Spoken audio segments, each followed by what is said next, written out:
it's DeAnna with DeAnna Dimmitt Mind Body Fitness. Springtime here in Albuquerque, and we're filming today on the campus of the University of New Mexico.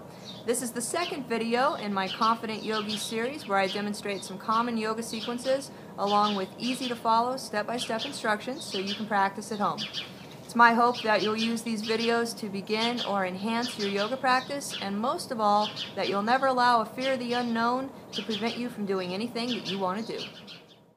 Alright, so today I'm going to expand on the sun salutation that I showed you last time by demonstrating how it can serve as a transition into various warrior poses. And today we're going to do Warrior 1, Warrior 2, and Reverse Warrior.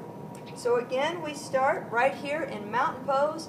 Feet are together, thighs are active, stomach in, chest out, shoulders down, away from the ears. Hands are down, palm forward, and we inhale. Exhale, hinge from the hip, coming down, straight back, straight legs as far as you can into standing forward bend.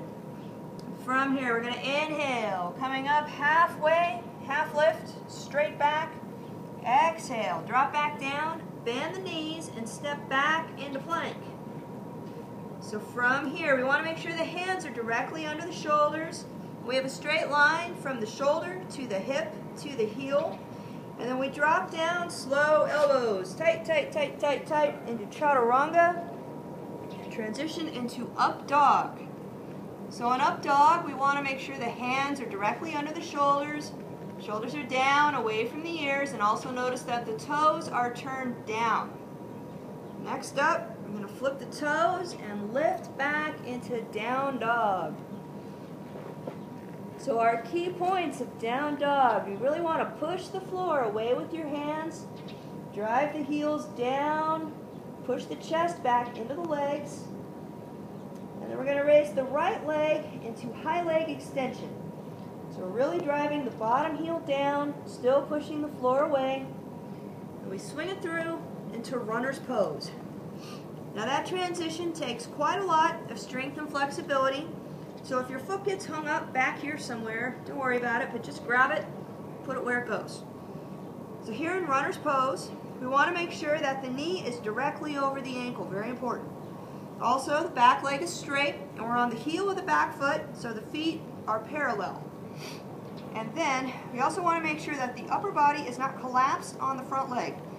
So we're down just to where the fingertips are touching the floor. And then we're going to drop and rotate the back foot. So we want to make sure that the heel of the front foot is in line to the arch of the back. Make sure you feel nice and stable on your base here. We always train stability before mobility, always. And then we lift straight up into Warrior 1. So here in Warrior 1, notice the back leg is straight. We're lunging forward. We have a 90-degree angle here in the front leg. We also want to make sure that the hips and the shoulders are straight ahead, parallel to our imaginary front wall. The shoulders are still down, away from the ears. And from here, we're going to open up 90 degrees into Warrior 2. So when we make that transition, the hips and the shoulders have all turned a full 90 degrees, and they are now parallel to our new front wall there. Arms are up, eyes are forward. And then our final pose, Reverse Warrior, we turn the front hand palm up, take it back, eyes follow the top hand up. Now you don't have to go over backwards, but just look up, relax into the pose. And then we're going to come back to Warrior 2, back exactly the way we came, into Warrior 1, drop the hands, rotate the back foot into runner's pose, and then come back into down dog. And from here, you go ahead and step the feet up between the hands. Inhale, floating up to the top. Exhale. Okay. So I'm going to go ahead and run the whole sequence through again, but without the talking, and a little bit faster so you can see how it would normally be in a yoga class, also on both sides. All right? So here we go.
there you have your warrior poses.